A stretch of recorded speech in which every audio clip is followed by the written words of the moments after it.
Pourquoi dit-on qu'il ne faut pas recevoir de visite à un âge avancé? En réalité, ce n'est pas qu'il ne faut pas recevoir de visite, mais il est nécessaire d'être très prudent quant à l'identité des personnes qui visitent votre domicile. Voici 7 types de personnes que vous ne devez pas laisser entrer chez vous. Croyez-moi, ces personnes contamineront votre foyer, et je vais vous expliquer pourquoi cela se produit. Donc, n'acceptez pas n'importe qui chez vous. Vous avez probablement entendu ce dicton, « Dis-moi qui tu fréquentes et je te dirai qui tu es ».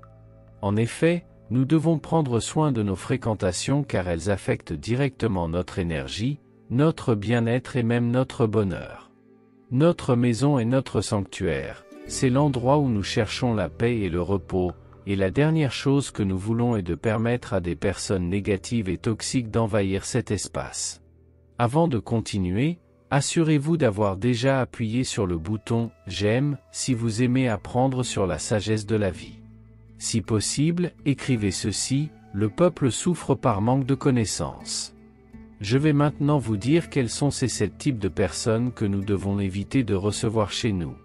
Si vous réalisez que quelqu'un de ce type fait partie de votre vie, réfléchissez à 2 fois avant d'ouvrir la porte à cette personne. Numéro 1. Vous connaissez cette personne qui, dès qu'elle voit quelqu'un, commence à raconter la vie des autres? Eh bien, en plus d'être gênant, le commérage peut causer beaucoup de problèmes. Imaginez, vous êtes tranquillement chez vous, profitant de votre journée, et cette personne apparaît, apportant avec elle une multitude d'histoires et de ragots que vous n'avez même pas demandé à entendre. L'ambiance, qui était légère et tranquille, devient soudainement lourde et pleine de négativité. Et ce n'est pas tout. Il y a un dicton qui dit « Qui parle des autres avec vous, parle de vous aux autres ». Cela signifie que, tout comme il partage des détails de la vie d'autrui avec vous, il peut aussi répandre vos confidences. Personne ne veut être le sujet de commérage, n'est-ce pas? La meilleure chose à faire est de garder ses distances avec cette personne. Laissez le commérage avec ses histoires et préservez la paix de votre maison. Après tout, prendre soin de notre environnement est essentiel pour une vie plus légère et heureuse. Éviter les commérages est une façon de prendre soin de notre santé mentale et émotionnelle. Numéro 2. Le critique excessif. Oui, cette personne qui n'est jamais satisfaite de rien. Vous connaissez probablement quelqu'un comme ça. Elle trouve toujours des défauts à tout et à tout le monde, y compris à votre maison et à vos choix. Lorsqu'elle arrive, c'est comme si l'harmonie de l'environnement se dissolvait, remplacée par une énergie lourde et démotivante. Imaginez, vous vous efforcez de créer un espace accueillant et confortable, mais cette personne ne sait que pointer ce qui ne va pas. C'est comme si la maison, qui devrait être un refuge de paix et de tranquillité, se transformait en tribunal de critique. Cette attitude non seulement perturbe l'ambiance, mais peut aussi miner notre confiance et notre estime de soi. Personne n'a besoin de ce type d'énergie dans sa vie. Alors, la meilleure stratégie est d'éviter d'ouvrir la porte à ceux qui ne savent que se plaindre. S'entourer de personnes positives et encourageantes est essentiel pour maintenir un foyer heureux et sain. Après tout, notre maison doit être un lieu d'accueil et de confort, un refuge sûr où nous pouvons être nous-mêmes sans crainte de jugement. Numéro 3. Le négatif. Cette personne semble porter un nuage gris au-dessus de sa tête et ne parle que de choses négatives. Tout est pour elle source de préoccupation ou de tristesse. Vous connaissez cet ami qui ne voit jamais le côté positif de rien et trouve toujours un moyen de décourager toute situation? Eh bien, c'est lui. Et devinez quoi? Cette négativité finit par nous affecter. Avoir une telle personne chez soi peut nous faire sentir accablés et sans espoir. C'est comme si un poids invisible commençait à s'accumuler sur nos épaules, rendant chaque jour plus difficile de voir le bon côté de la vie. L'énergie négative est contagieuse et peut transformer une journée ensoleillée en un véritable déluge de pessimisme. C'est pourquoi il est essentiel de garder ses distances avec cette personne pour préserver notre paix intérieure. Notre maison doit être un sanctuaire de tranquillité et de joie, un endroit où nous pouvons recharger nos énergies et nous sentir bien. S'entourer de personnes positives est un choix sage pour maintenir l'équilibre émotionnel et le bonheur au quotidien. Numéro 4. L'envieux. Cette personne qui n'est jamais contente de ce qu'elle a et qui envie ce que vous possédez. Vous connaissez quelqu'un comme ça?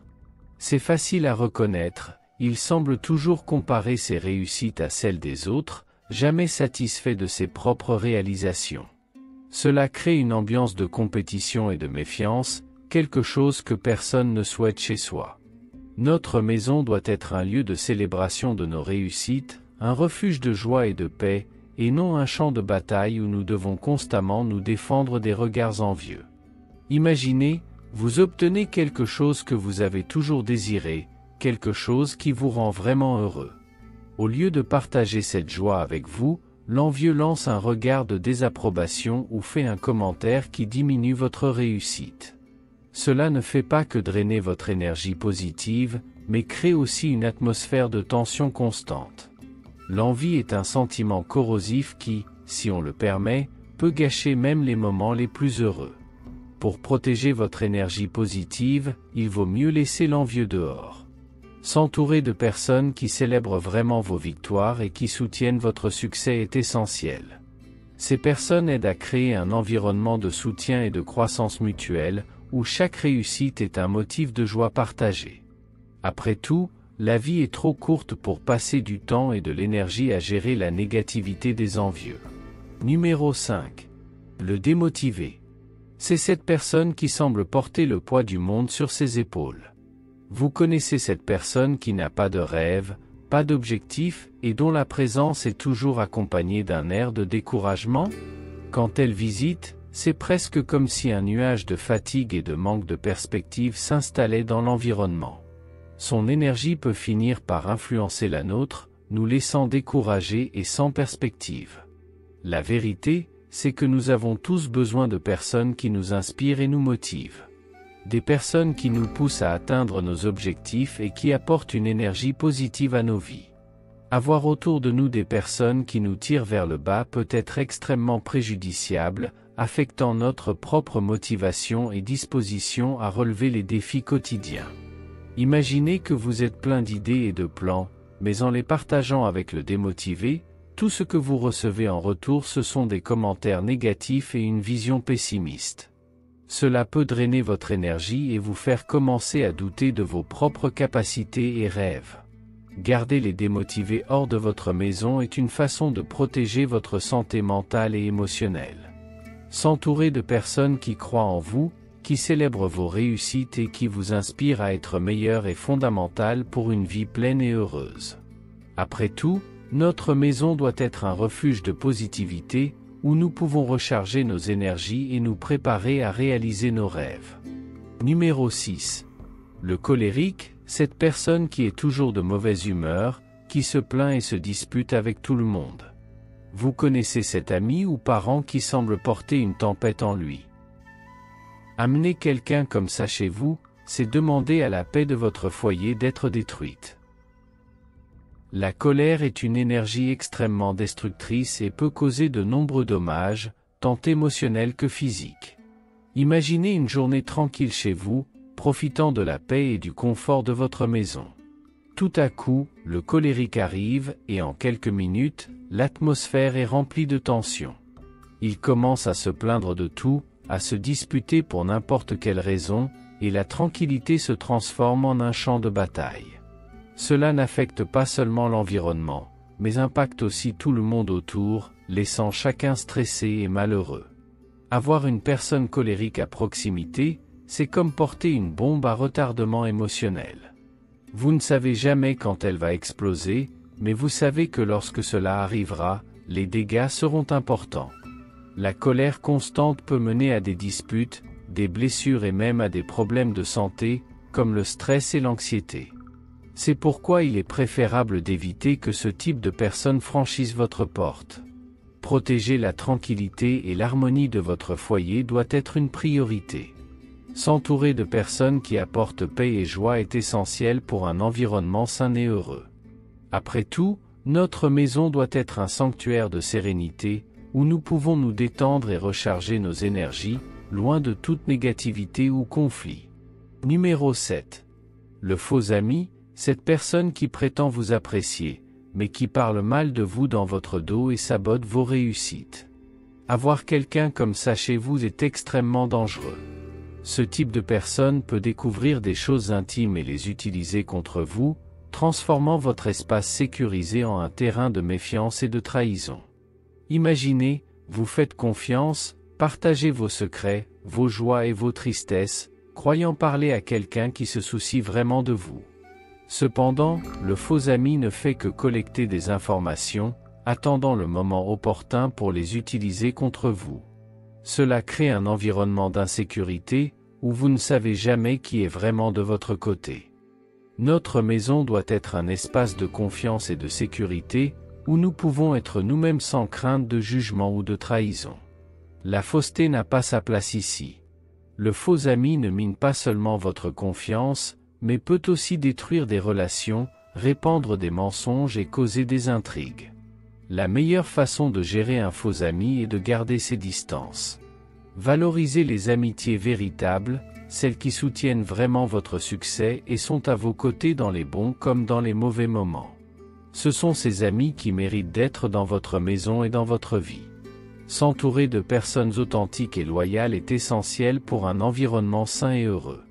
Protéger votre espace et votre énergie des influences négatives est une façon de prendre soin de vous-même et de ceux que vous aimez. Ce sont les 7 types de personnes que nous devons éviter d'amener chez nous. Notre maison est notre refuge, notre lieu de paix, et nous devons la protéger des énergies négatives. Bien sûr, nous ne pouvons pas tout contrôler, mais nous pouvons prendre des mesures pour aider à maintenir notre foyer harmonieux et plein de bonnes vibrations. Pensez à votre maison comme à un sanctuaire, un espace où vous pouvez vous détendre, être vous-même et vous ressourcer.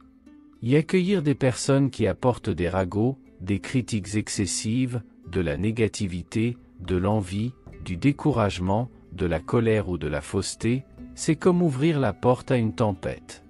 Ces énergies perturbent non seulement la paix de l'environnement, mais affectent également notre bien-être émotionnel et mental. Gardez les colporteurs de ragots, les critiques excessifs, les personnes négatives, les envieux, les démotivés, les coléreux et les faux amis à l'écart de la maison est une mesure de protection. Il est essentiel de valoriser et de cultiver la présence de ceux qui nous font du bien, qui nous soutiennent et qui contribuent à un environnement positif et sain. Cela ne signifie pas rompre complètement les relations, mais plutôt choisir avec soin qui vous autorisez à entrer dans votre espace sacré. Prenez bien soin de votre espace. Investissez dans la création d'une atmosphère d'amour, de respect et de joie. Valorisez ceux qui vous font vraiment du bien et gardez vos distances avec ceux qui n'apportent que de la négativité. Souvenez-vous, votre maison est sacrée et ne doit être partagée qu'avec ceux qui le méritent. En faisant cela, vous protégerez non seulement votre foyer, mais aussi votre paix intérieure et votre bonheur. Si vous êtes arrivé jusqu'ici, écrivez « Je veux rester loin des personnes toxiques ». Maintenant, je vais vous montrer 3 choses que vous pouvez faire lorsque vous détectez une personne toxique dans votre vie, et comment éviter que ces personnes fréquentent votre maison. Numéro 1. Établissez clairement vos limites. En vieillissant, il est essentiel de définir des règles et des limites claires avec les personnes toxiques. Cela est important pour garantir que votre maison reste un lieu de paix et de tranquillité. La manière dont vous communiquez ces règles peut faire toute la différence. Expliquez de manière gentille mais ferme quel comportement vous ne tolérez pas chez vous.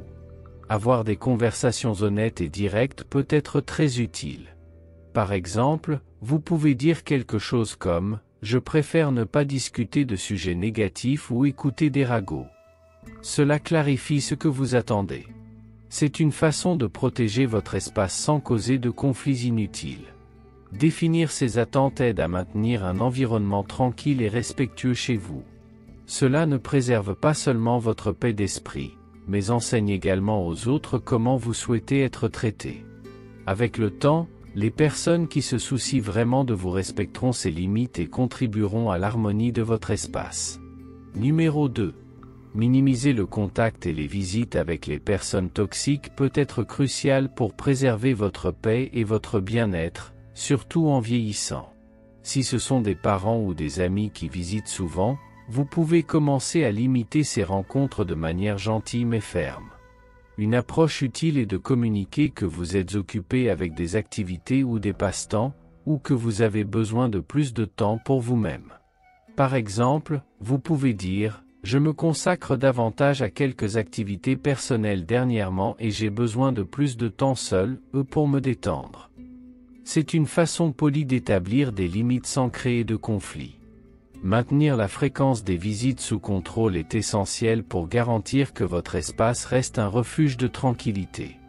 Vous avez le droit de choisir comment vous souhaitez passer votre temps et avec qui vous souhaitez partager votre foyer. Protéger votre paix intérieure est un acte d'auto-soin qui mérite d'être priorisé. Numéro 3. S'engager dans des passe-temps et des activités que vous aimez est vraiment une excellente façon d'éviter les personnes toxiques et de protéger votre paix d'esprit. Lorsque vous êtes occupé avec vos propres affaires, vous aurez naturellement moins de temps disponible pour des interactions qui peuvent être négatives ou épuisantes.